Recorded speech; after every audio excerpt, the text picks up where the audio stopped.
Halo semuanya, apa kabar? Semoga dalam keadaan baik-baik saja ya. Nah, kali ini Pak Rizal akan memberikan pembelajaran 2, subtema 1 organ gerak hewan, tema 1 organ gerak hewan dan manusia. Bagaimana materinya? Simak berikut ini. Pernahkah kalian melihat atau membuat sebuah gambar? Pernah ya? Kali ini Pak Rizal akan membahas tentang gambar cerita. Gambar cerita adalah sebuah gambar atau urutan gambar yang saling berhubungan satu dengan yang lainnya membentuk sebuah cerita. Gambar cerita mempunyai contoh, yaitu adalah gambar ilustrasi. Gambar ilustrasi berfungsi untuk memperjelas, memperkuat, memperindah, memperkaya, atau menerangkan sebuah cerita. Dengan menggunakan gambar ilustrasi, sebuah cerita akan lebih mudah untuk dipahami. Gambar ilustrasi dibedakan menjadi dua macam, yaitu yang pertama adalah gambar berupa foto, dan yang kedua adalah gambar tangan. Gambar tangan umumnya menggunakan aplikasi penyunting gambar di komputer. Jadi, gambar tangan itu biasa kita gunakan aplikasi-aplikasi gambar yang terdapat pada komputer. Cara membuat gambar ilustrasi. Yang pertama, menentukan tema yang sesuai dengan teks. Kedua, membuat sketsa menggunakan pensil. Dan yang terakhir, mewarnai gambar menggunakan alat mewarnai agar lebih menarik. Tahukah kalian bahwa setiap hewan memiliki alat gerak? Alat gerak pada hewan disesuaikan dengan aktivitas dan tempat hidupnya. Berikut adalah jenis hewan dengan alat gerak serta fungsinya.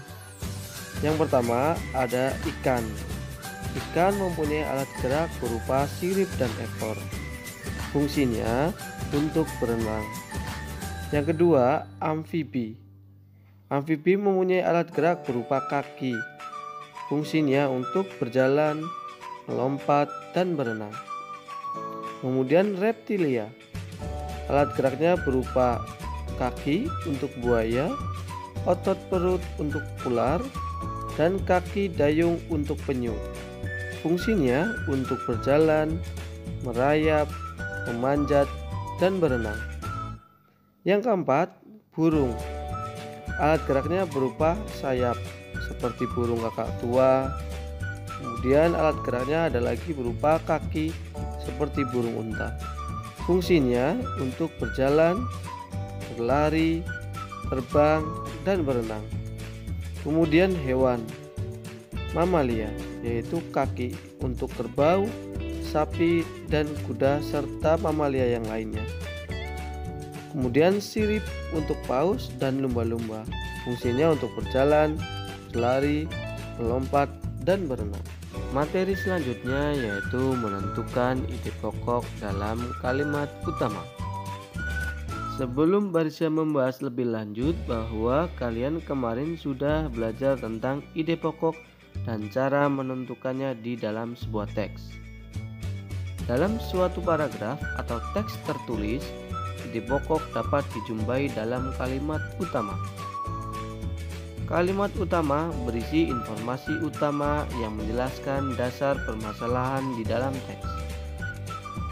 Kalimat utama biasanya terdapat di awal, di akhir, atau di awal dan di akhir suatu teks. Pada pembelajaran 2, kita sudah belajar tentang pengertian gambar cerita, alat gerak hewan dan fungsinya, serta menentukan ide pokok dalam kalimat utama. Sekian video pembelajaran kali ini. Ucapkan terima kasih.